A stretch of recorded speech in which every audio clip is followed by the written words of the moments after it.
Playing the victim, playing the victim. They're always playing the victim.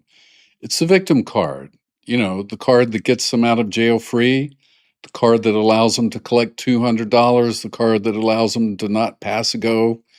It's the card that lets them get away with cheating. And last but not least, it's the card most likely to get them a presidential pardon or favor. Anyway, I am getting so tired of people doing bad and immoral things, and when the consequences come, having to listen to them claim they're being persecuted for Christ or they're being persecuted for their conservative beliefs. I'm Jonathan Burton, and I'm a former conservative and Republican. And I used to buy into this whole thing. I used to buy into this lie that we Christians were being persecuted in this country. So I know where these people are coming from, and I understand how they feel. I understand they've been brainwashed probably all their lives about this, and it's really hard to get them to see it in a different way. But I also know they're absolutely wrong on every level. And what they're promoting is extremely dangerous to our democracy because Trump and other MAGA politicians have learned how to exploit this wrong belief for their personal political gain. All right, so we have two stories in the news now that touch on this huge and important topic of political and religious persecution and show what a farce it is. I'm doing these two stories because they show what a farce the whole claim that these people are being persecuted is. And honestly, this is something we don't talk about enough in this country. And all the people on the left, they need to talk about it, educate people, make people aware. We have to build awareness of this because you kind of know what's going on, but no one talks about it really. So it's not really, top of mind. It's not really in the front of our consciousness. And it needs to be more so because it's a really dangerous thing and it's pervasive. It's everywhere. All right. It affects how millions of people vote. It motivates them to vote for really bad people because they believe those bad people will stop the Christian persecution. They believe it'll stop this thing that's not actually happening. And we're not talking about it. We need to do more to expose it and make people aware of it. So I have two stories. One is about a woman who allegedly did some bad things in her youth, and the other is about that woman who won't stop preaching on planes. And both of these women will claim that they're being persecuted for Christ and even almost for Trump. They do say for their conservative beliefs, and they're both Trumpies, so they're on the MAGA side, but they're not being persecuted for for those things at all. In fact, they're not even being persecuted. So let's take a look at what's really happening and what they are claiming is happening, because the two are very different. First up, we have Whitney Lynn, who gets on airplanes and starts shouting and yelling and claiming she's preaching the gospel and doing what God has ordained her to do. She then gets kicked off the plane for being rude and breaking the airline rules, only to claim she's suffering Christian persecution. And of course, all this comes back around to Trump, who they trust is the one who will do something about it. And that's why they give him their undying support. That's why we need to talk about this subject and expose how pervasive it is.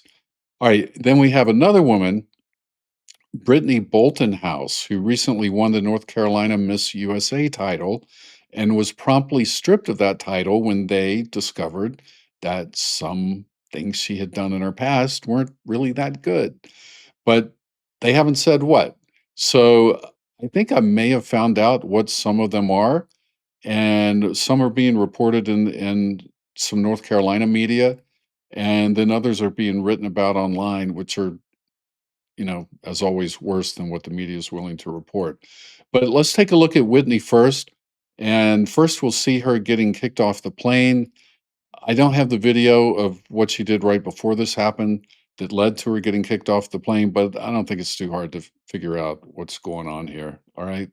Can you tell me what's going on? You can't just tell me to get my stuff and then not tell me what's going on. Okay, so you follow your stuff and follow me. Huh? You speak on your stuff, just follow me. Okay. You're still not telling me. Huh? Still not telling me So what's the going crews on. don't feel safe with you. They don't feel safe. Yeah. Oh my gosh. I didn't know the message of Jesus Christ was unsafe. Wow. Do I have any guns or anything like that? No, I don't. So freedom of speech is not safe? So if I said something else, would that be okay? I'm just asking you a question. I'm getting my stuff as I'm talking. So can you answer the question? Is it against the I law don't need to answer any questions. to preach the gospel? I don't need to answer any. Persecuted to be a Christian. It's coming. We're gonna go to jail. It's coming. It's coming. I am making my way. You see me walking, right? Okay. Thank you so much. going. Look at this. Like spoken like a true narcissist. I mean, I love how she aims straight for the camera right at the end, right? But I just get the feeling when she's talking to these people that she believes she's the only person in the room who matters. The way she's arguing with them and being so rude and disrespectful to them, she claims to want to share Christ with them out of love and concern, but she's treating them like she hates their guts. I mean, did she treat them like real people in your book? Not in mine. She didn't treat them like people at all. She's treating them like they're the tools she needs to get the attention and fame she wants for herself. She talks past them. She yells over them. She's incredibly rude to them. She basically treats them the way you would treat a fork. I mean, she's not treating them like fellow humans made in the image of God, that's for sure. She just comes off as a big narcissist, in my opinion. And narcissists love nothing more than cameras and attention. And that's what I think she's using them for. Anyway, what's obvious from her case is that she's not being persecuted for proclaiming Christ. In fact, she's not being persecuted at all.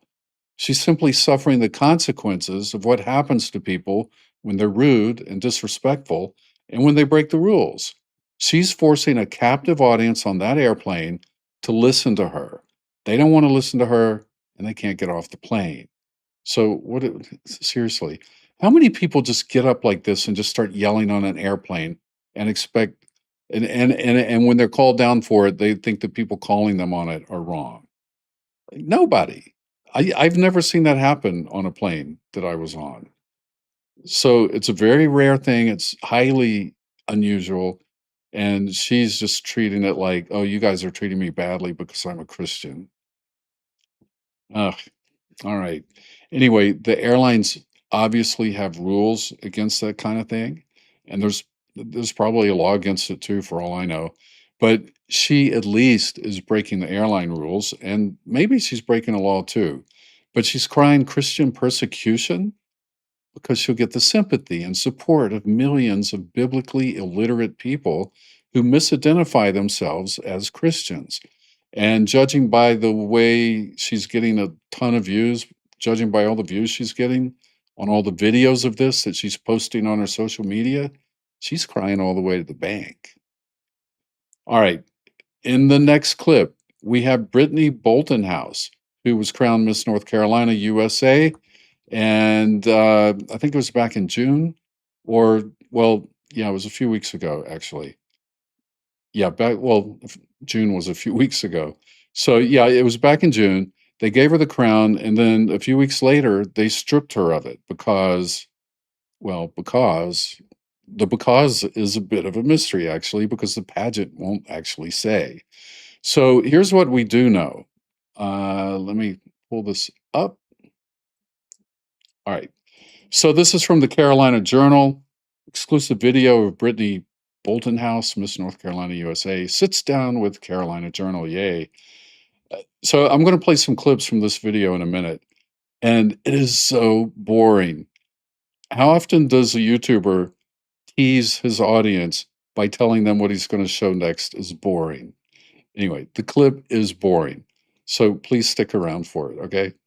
All right. Anyway, so the article says she was crowned Miss North Carolina in June. Okay, I got that right. But 2 days ago, August 5th, I believe that was. This was August 7th? Yeah, August 7th. So on August 5th, she was stripped of the title because the Miss USA organization says she did not uphold the organization's standards. But they don't say why, nothing. They just say she didn't uphold the standards. And she says, as of today, I believe I was stripped of my title because of my political stance and my belief system as a conservative Christian woman. She's a Mormon, by the way, and no offense to my Mormon friends. I know you guys hate this, but a lot of, traditional Christians, non-Mormon Christians, don't believe Mormonism is Christianity. So that's that. I don't believe she's a Christian in the first place. But even if I did think Mormonism was truly biblically Christian, um, I would still have a lot of problems with her behavior because that is decidedly unchristian. Then I had to go to the News and Observer, the Raleigh News and Observer, to try to find out more on the story. I was looking around trying to find out, what did she do? Why did she get kicked off? And it was a little hard to get there, but this got me one step closer. The Miss USA CEO, Tom Broder, or is it Brodeau? Anyway, he wrote in a statement some time ago that she would no longer wear the crown upon the organization learning of conduct over an extended period of time. What does that mean? Well, we learned she had conduct over an extended period of time. Well, haven't we all? Yeah, I think in that case, we could say we're all guilty of that. Anyway, Brodeau did not explain how Bolton House violated Miss North Carolina USA policies, but he wrote that the organization does not tolerate racism. Okay, now we're getting a clue. Homophobia, transphobia, nor language that strips any person of their dignity, no matter who they are. So he didn't say what she did, but right after saying they stripped her of the title, he said, oh, and by the way, these are some things, just for your information, that we don't tolerate. So that was that. But then I kept searching and I got a little more information from The Guardian. They always do a pretty good job on American news, by the way, for some reason. They will report things other media outlets don't report. Anyway, The Guardian said it was after a string of alleged racist posts that resurfaced. And turns out these resurfaced from about 8 or 9 years ago when she was a teenager. She was 18 to 20 years old when these things were supposedly posted. Okay. Down here it says the North Carolina news outlet NC Beat reported that Bolton House's resurfaced social media post showed her freely using the N-word under the username Sosa the Stallion between 2017 and 2019. What a name. So we go to that, NC Beat, and we find out she's caught using the N-word in old tweets, all right?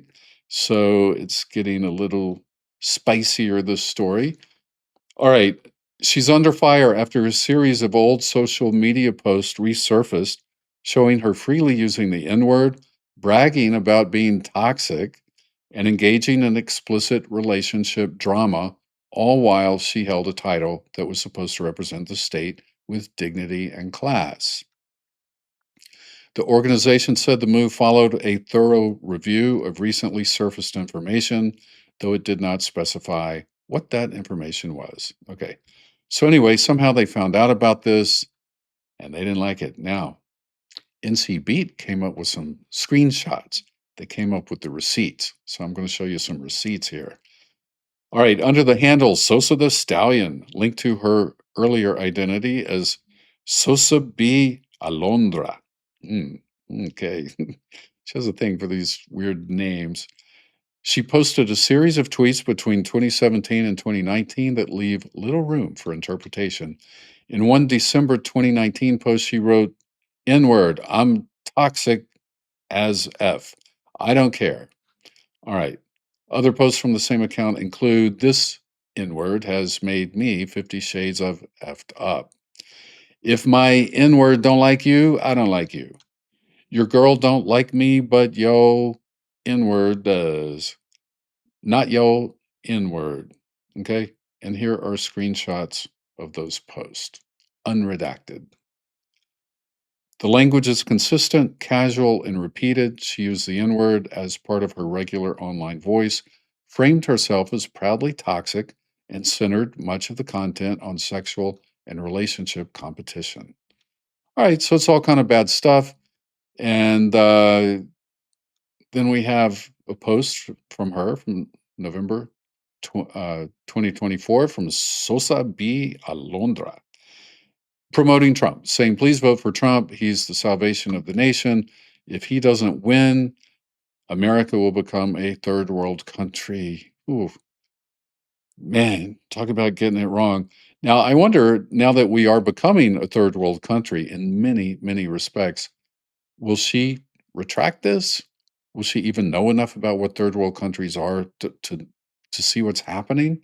Or is she still under the great delusion that Trump is the man of freedom and democracy? All right. This is from that Carolina Journal YouTube channel, Carolina Journal, and they sat down and interviewed her in the most boring interview I've ever seen. Seriously, if I were Trump, I totally would have fallen asleep during the whole thing. And under that interview were some interesting comments. It looks like they are from local North Carolina people who have either, this woman seems to have some pageant experience or acting or something along those lines. She seems to really be close to the industry and know something about it. A few others do too, and they all say kind of the same thing.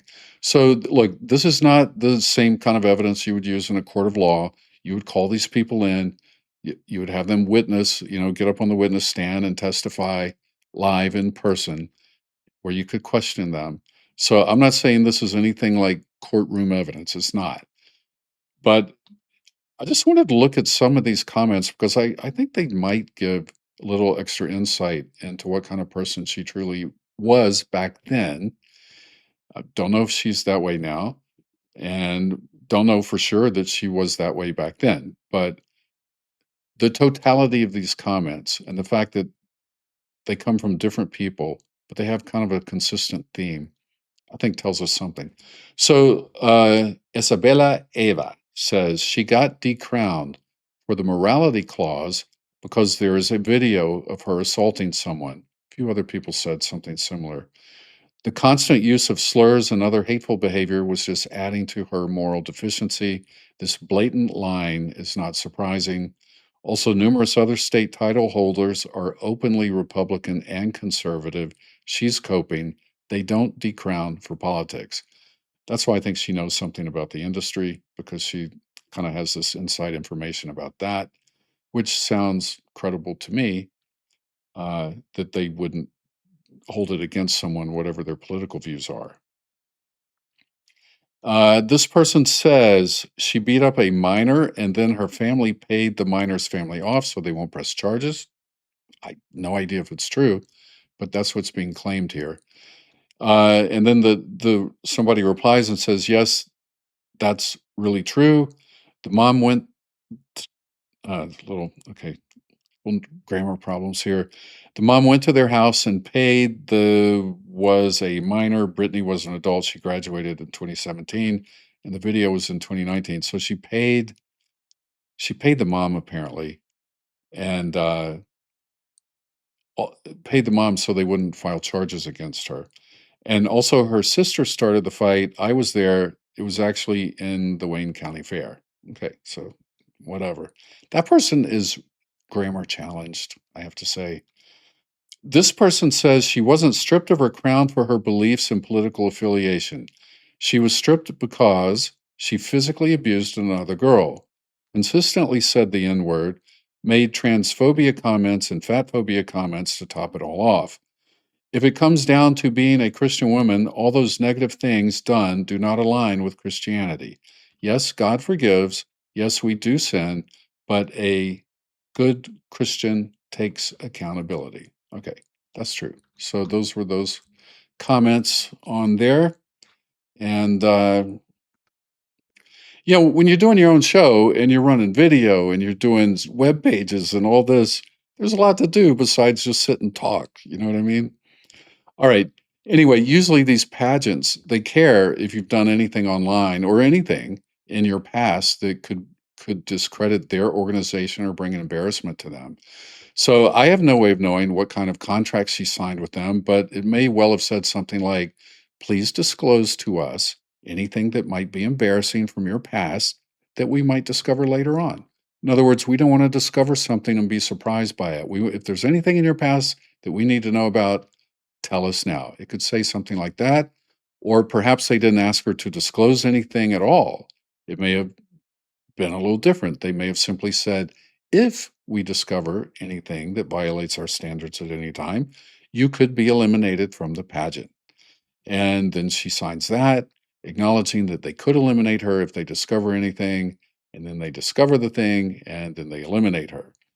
But it kind of protects them from liability from being sued for that.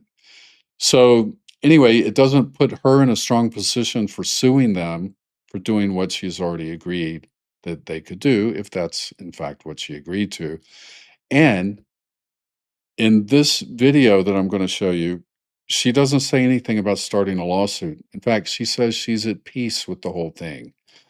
But I noticed she does talk in legalese at a couple of points. She repeats the exact same phrasing a couple of times, and it's a very lawyerly wording. It's not the way a person would naturally speak.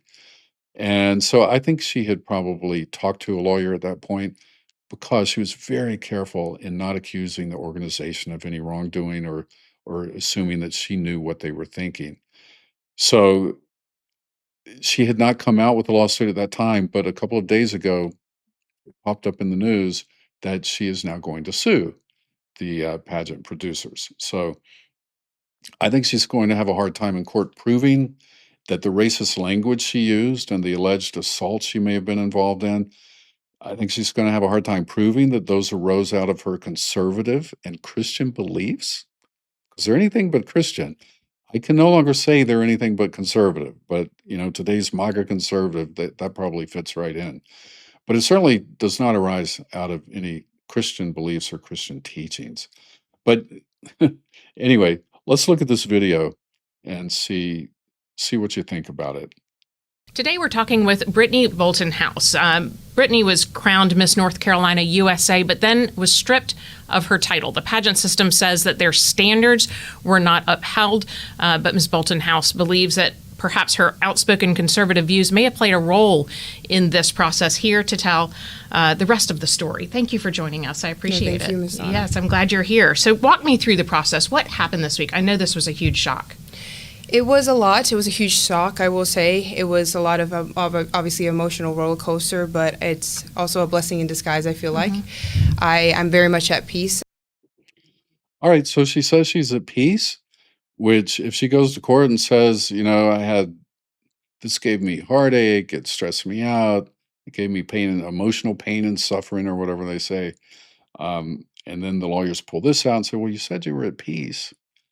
That's going to be something she'll have to work around. So we've tried to reach out to the pageant system, some of its leadership, and not gotten response as of the time of this recording. One of the things that they said was that this was a pattern. It wasn't a one-time event. But do you think there might be more to the story? Tell me from your perspective what you're seeing. As of today, I believe and think I was stripped from my... wait, hold on. This is the lawyerly phraseology that she's using here, and you'll hear her in the next clip say almost exactly the same thing word for word from memory. You'll even see her hesitate and pause as if she's struggling to remember the exact phrasing she's supposed to use. As of today, I believe and think I was stripped from my title because... As of today, I believe and think. That is important. That's not how a normal person would talk. A normal person would say, well, I think that this happened, or I believe this happened. But who says I believe and I think? But she was very careful to say that because she said it twice, exactly the same way. As of today, I believe and think I was stripped from my title because of my political stance and my belief system as a conservative Christian woman. Do you think that this was a fair and transparent process? Like I said, I can't speak on that because of my confidentiality, but I will say that I'm honestly, I don't know, and I can't say that, but all I can say is that I think and believe that my title was ripped from me because of my beliefs. So you see how she paused and kind of had to think about it again? So, yeah. Let's go back to some of the posts that have been circulating that I think that they are pinning this on. And how old were you in those posts first? You're very young now. I imagine you were very, very young then. Yes. So there, like I said, there's a lot of speculation again, but I will say every teenager has made a mistake. Every person here has made a mistake, but I'm not really here to talk about that. I'm here to talk about the woman I am today. Well, I think they might be interested in who she was in the past as well. But notice she didn't deny that she had posted those things. She just simply said, teenagers make mistakes. So, but you know what? I'm just I'm I'm so sick and tired of people screaming persecution, persecution every time they do something bad and get caught, when it's not persecution at all. It's something called consequences. These people are not suffering persecution, they're suffering the consequences of their actions. And that's not persecution. And I'm just so sick and tired of all these MAGA people claiming to be the victim, and they're just following the president's lead. They're following his lead, claiming to be the victim and all the lies that surround every story. You know, every time you find out, you hear one of these stories, and then when you find out the whole story, you realize it's nothing like what they've told you. I'm sick and tired of the president claiming to be the victim, the rigged election in 2020. I'm tired of people doing immoral things, grossly immoral things, and then leaving out the part of the story that would let everyone know that they did an immoral thing, but claiming they're a victim at the same time. I'm tired of the president rounding up innocent immigrants who have obeyed our laws and putting them in jail without due process and then claiming he's enforcing the law against the worst of the worst criminals. And then he turns right around and, on the other hand, pardons some of the worst criminals in our nation's history, drug lords and murderers, and he doesn't want you to hear their stories. I'm tired of him claiming that the January 6th insurrectionists were patriots, conveniently leaving the beaten police officers out of the story. And I'm tired of being told that Iran was 2 weeks away from dropping nuclear bombs on our heads. I'm tired of being told we decimated Iran's nuclear program only to go back 6 months later and attack them again, saying that their nuclear program was just 2 weeks away from building a bomb. I'm tired of being told that we won the war on day 4, and yet here we are 6 months later. We're still fighting, and the Strait of Hormuz is still closed. And I'm tired of being told foreign countries pay tariffs and that we're getting rich off of them. I'm tired of being told there's massive voter fraud in every election. If that's true, why has this Department of Justice not prosecuted a single case? All right, I'm tired. I'm tired of the lies. Tired of the constant lies. It's got to stop. We got to stop it. Got to stop it in November, and that's when we're going to stop it. Great news out today. So the Democrats in purple and red states, who I reported yesterday were up a little bit, are up even more today. I'll talk about that tomorrow. And let's keep charging ahead towards November and get these people out of there. We got to get them out of there before they totally corrupt our entire country. All right. Thanks for watching. I appreciate it. I'm Jonathan Burton, and I will see you soon. Take care.